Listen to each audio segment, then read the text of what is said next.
Bom, então vamos entender os parâmetros cefalométricos. Vamos evoluir aí na nossa caminhada da cefalometria, joia? Vamos para o slide na tela. Primeiro ponto importante é que todas as medidas que são lineares, independente do autor, ela vai ter um tracinho entre as linhas ou entre os pontos. E sempre que for uma medida angular, vai ter um pontinho ou não vai ter nada. Vamos lá, por exemplo, aqui tem SN.GOGN, olha ali no slide.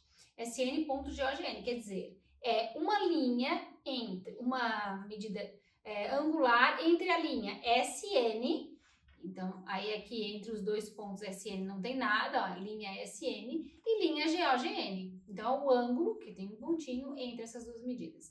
Aqui no AOBO, que é o WIDS, é a distância entre o ponto AO e o ponto BO. Como é que eu sei que é a distância? Porque eu tenho um tracinho entre as duas medidas, certo?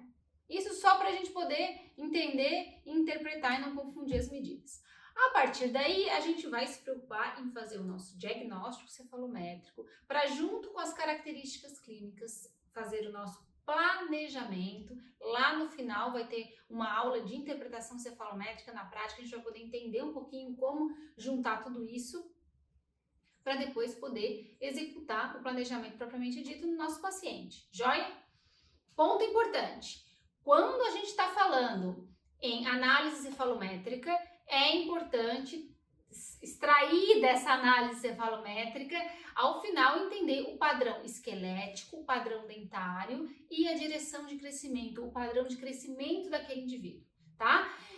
Você não precisa ter todo o diagnóstico, uma maloclusão classe 2 com mordida aberta, de uma forma, né, colocar tudo numa mesma caixinha. Não. No primeiro momento é importante saber entender o diagnóstico bem separado, para que se você puder ou quiser intervir de maneira separada, com diferentes dispositivos, você consegue ter isso com muita clareza, tá? A mesma coisa eu falo para os meus alunos na questão do diagnóstico clínico. Dividir transverso, anteroposterior e vertical. Cefalometria é a mesma coisa, não vamos fazer confusão. Primeiro a gente vai se preocupar com esquelético, dentário e direção de crescimento.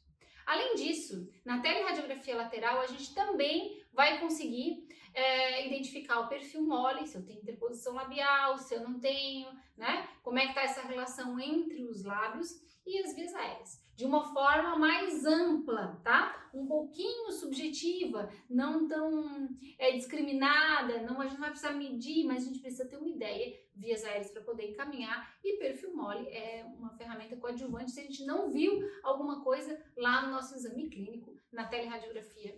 A teleradiografia pode nos ajudar também. Bom, então o primeiro ponto aqui para a gente começar a nossa aula é baixar a ficha de interpretação cefalométrica. O que a gente vai conversar a partir de agora são os parâmetros cefalométricos. Parâmetros cefalométricos, a gente quer dizer medidas cefalométricas.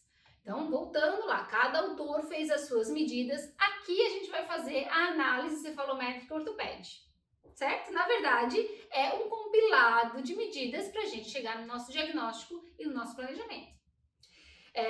Então, o que eu vou trazer aqui na ficha de interpretação cefalométrica é essa análise ortopédica, da onde que eu vou pegar cada uma dessas medidas. A grande maioria das análises cefalométricas foram concebidas dessa forma. A gente pegou, essa é a medida desse autor é legal, a desse é legal, a desse é legal. Para mim não faz sentido nada disso, vou juntar aqui uma receita diferente. A gente estava falando de bolo agora há pouco com a Samira.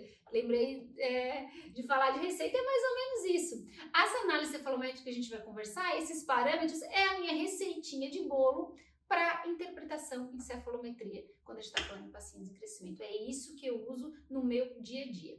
Então, além de colocar ali para vocês na fichinha cada um desses parâmetros, dessas medidas, eu coloquei ali a descrição nesse item de observação.